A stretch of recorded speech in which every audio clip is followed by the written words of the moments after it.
भाई इशरत को तो खूब जलील किया गया है और उसको बताया गया है कि उसका गुड्डी के ऊपर कोई भी हक नहीं है। क्योंकि जैसे ही वो अपनी बेचारी गुड्डी के पास आती है और उसको गले लगाती है और अपने साथ लेके जाने की ज़िद करती है, लेकिन जी बहुत ज़्यादा गुस्से में आ जाती है शाजिया। शाजिया ऐसी बीन बजाती है कि सारा मामला ख़राब हो जाता है।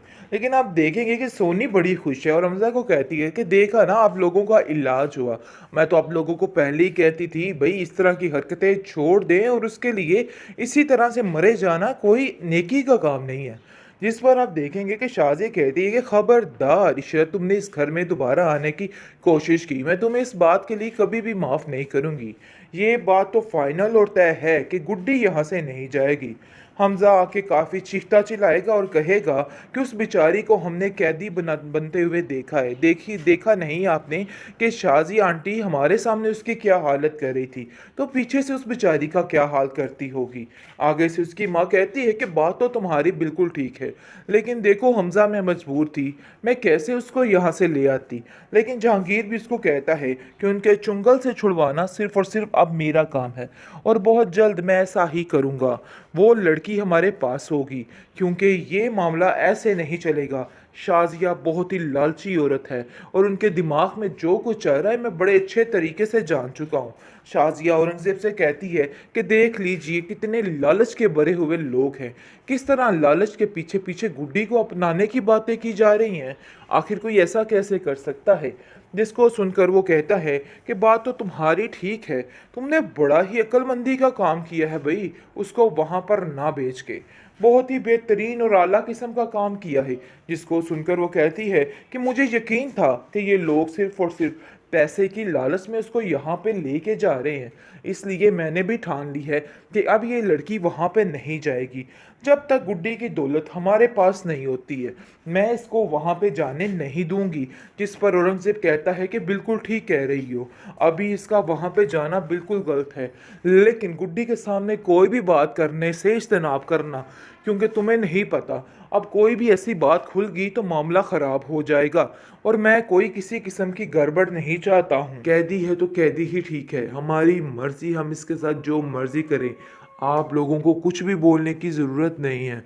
जिस पर आप देखेंगे कि वो लोग वहाँ से बेचारे परेशान होकर चले जाते हैं, क्योंकि शाजिया साफ साफ जवाब दे देती है कि ये आपके साथ नहीं जाने वाली है। इसलिए आप देखेंगे कि दूसरी तरफ हमजा जो है वो बहुत रोता है आके और कहता है कि आप नहीं समझ रही हैं कि उन लोगों ने तो सिर्फ और सिर्फ उसको एक कैदी बना के रखा हुआ है और उन लोगों का कोई भी मकसद नहीं है।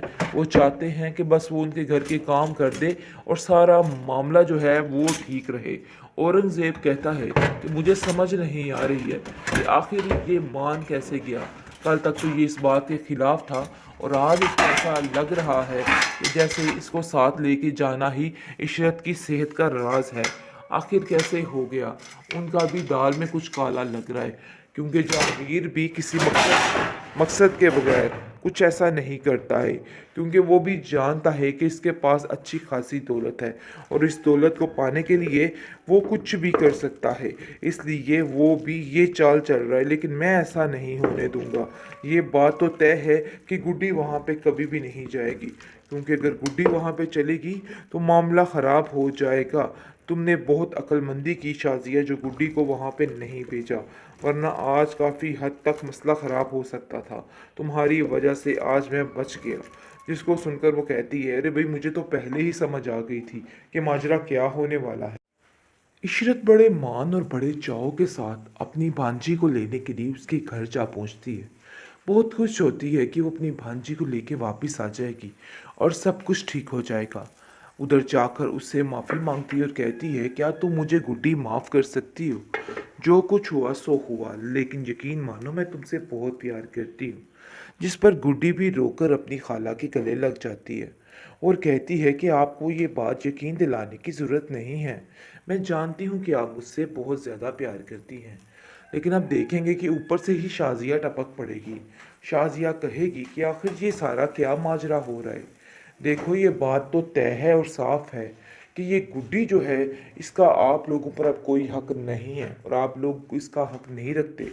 आप लोगों ने ही इसको जाने के लिए कहा था, तो अब आप लोग कैसे इसको ये की जा सकती है। जिस पर जहांगीर आप देखेंगे कि उसको कहता है कि देखो इसकी तबीयत ख़राब रहती है इशरत की, जिसकी वजह से हम यहाँ पर आए हैं और हम चाहते हैं कि जितनी जल्दी हो सके तुम गुड्डी को हमारे हवाले कर दो ताकि इशरत की तबीयत भी ठीक हो सके। जिस पर साफ साफ शाजिया कह देती है कि आप लोगों का दिमाग ख़राब हो चुका है, कैसे सोच सकते हैं आप कि मैं आपके साथ इसको भेज दूंगी।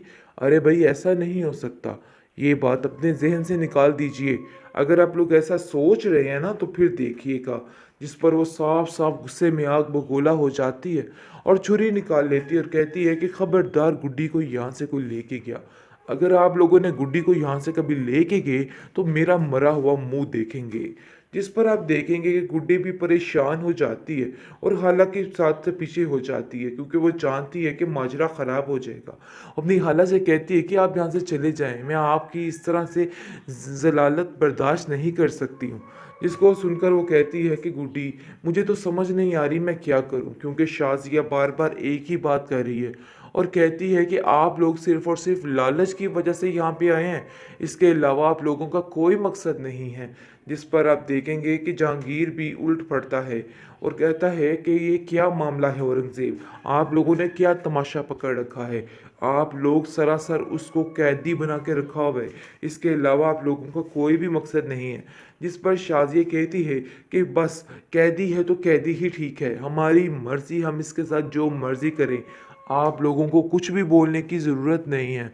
जिस पर आप देखेंगे कि वो लोग वहाँ से बेचारे परेशान होकर चले जाते हैं क्योंकि शाजिया साफ साफ जवाब दे देती है कि ये आपके साथ नहीं जाने वाली है। इसलिए आप देखेंगे कि दूसरी तरफ हमजा जो है वो बहुत रोता है आके और कहता है कि आप नहीं समझ रही हैं कि उन लोगों ने तो सिर्फ़ और सिर्फ उसको एक कैदी बना के रखा हुआ है और उन लोगों का कोई भी मकसद नहीं है। वो चाहते हैं कि बस वो उनके घर के काम कर दे और सारा मामला जो है वो ठीक रहे। औरंगज़ेब कहता है कि मुझे समझ नहीं आ रही है कि आखिर ये मान कैसे गया। कल तक तो ये इस बात के खिलाफ था और आज इसको ऐसा लग रहा है कि जैसे इसको साथ लेके जाना ही इशरत की सेहत का राज है। आखिर कैसे हो गया, उनका भी दाल में कुछ काला लग रहा है क्योंकि जहांगीर भी किसी मकसद के बगैर कुछ ऐसा नहीं करता है, क्योंकि वो भी जानता है कि इसके पास अच्छी खासी दौलत है और इस दौलत को पाने के लिए वो कुछ भी कर सकता है। इसलिए वो भी ये चाल चल रहा है, लेकिन मैं ऐसा नहीं होने दूंगा। ये बात तो तय है कि गुड्डी वहाँ पे कभी भी नहीं जाएगी, क्योंकि अगर गुड्डी वहाँ पे चलेगी तो मामला ख़राब हो जाएगा। तुमने बहुत अक्लमंदी की शाजिया जो गुड्डी को वहाँ पे नहीं भेजा, वरना आज काफ़ी हद तक मसला ख़राब हो सकता था। तुम्हारी वजह से आज मैं बच गया। जिसको सुनकर वो